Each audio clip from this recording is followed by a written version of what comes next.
Hello and welcome back, ladies and gentlemen, to another Historical Humans Reacts. And on today's episode, we're going to the talking heads of Rome, where Romans alike have used the statues as dissidents or dissent statues, where they really, those pesky statues, they just say awful things about the government.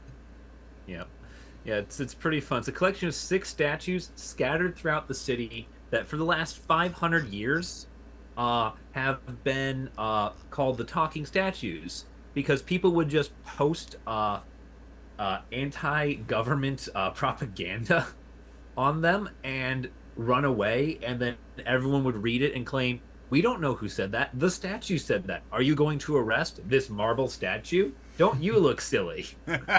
Uh, the, at at one point, the Pope uh, complained about them to the point of wanting to take them down. He did not, because how stupid do you look arresting a statue? Which pope was it? I do not know for certain. It does not. The article does not specify. I'd have to go aside and dig more into that, which we can potentially do.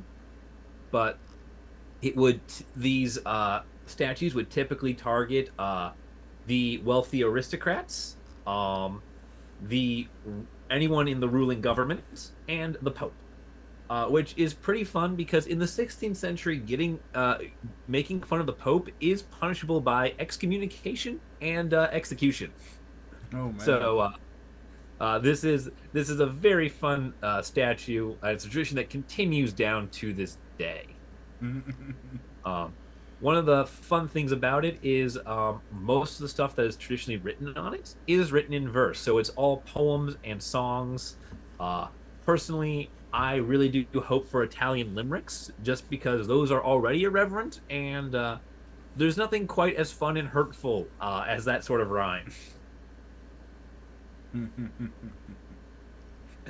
Yes, let's see. I think we have the list of the statues scattered around the city. They are known as Abate Luigi, uh, Pasquino the Second, or no, sorry, Pasquino, then Il Facino. I can read commas. I can read commas.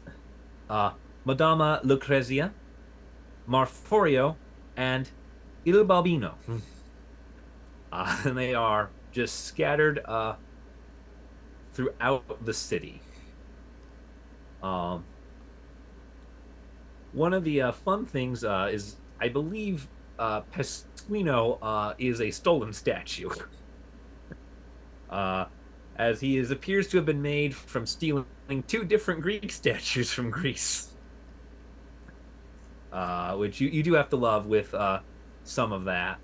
Um, One statue is King Menelaus, and the other statue is believed to be Patroclus, and they're just sort of there in pieces, and they just spout anti-government propaganda. It's very fun. It's a very interesting thing that you don't think of history and art as being this kind of interactive, especially politically interactive. I think one of my favorite stories is criticizing Pope Urban VIII, There we go. where Pasquino Yep. offered a succinct bon mot. What the barbarians did not do, the Berbinis did, and it was a reaction because Urban decided to strip bronze from the Pantheon, which was the only ancient Roman building that had survived more or less intact into the 17th century. And the Pope used the metal to build fortifications at Castel Sant'Angelo, arguing it was more important to defend the Holy See than keep rain out of the Pantheon porch. Yep. Uh, which you can understandably see that as a very much jerk move, and I certainly do. Except Gustavus Adolphus exists, and he will storm Castel Sant'Angelo. uh, so there is a practical need. There's a crazy Swede marching through all of Europe. It's kind of interesting, this tradition of graffiti and critique and just how it continues to be on. But I love that the city is just it embodies the statues. It personifies them. It gives them a fate. Yeah, yeah. Oh. Yeah. One of the fun things about it is with Pasquino, he was put on display at the Via Papalis, which is the Pope's road, and the point of him was originally supposed to be that people could come by and pay homage to the statue and express joy and love and gratitude towards the Pope. It was a little stand, it was a little statue stand-in so that the Pope doesn't have to go out and shake hands with all the unwashed masses. So what did the people do? They immediately just start graffitiing it with all their critiques of the church and the government. And apparently the statues had different audiences. Pasquino had two rivals, the one Ficino on Via Lata and the other Marforio in the Capitoloni.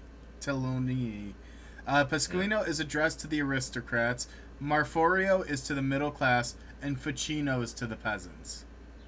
Yep. So I like that each one had a specific messenger. Like, hey, asshole in this specific group, here is my complaint. Yep. Yep. Well, I personally, there's a lot of fun things like this going down today, and like some of the original, writings, are very, are very fun. The first one for Pasquino,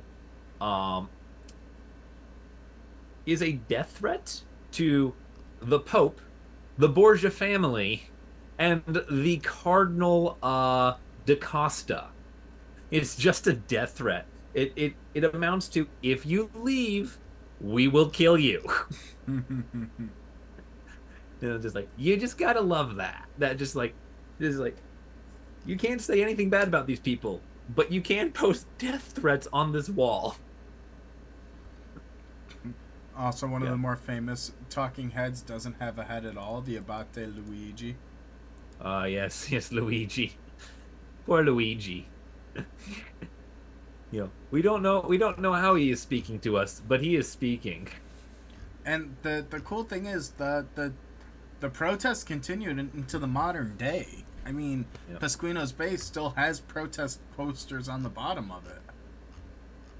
Yeah, that's a fun part. Yeah, that is a tradition that has gone unbroken from the year 1501 to now, and it is still going on. That the people of Rome will come here and post anything they want to voice their discontent with basically any government or religious policy.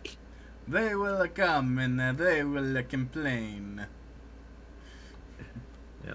But the voices, they do the talking for us. Yeah. But, yeah, that's a good point, I think, for us to wrap up. Kind of an interesting topic. Let us know what you think of the talking heads down below, and we will see you guys in the next video.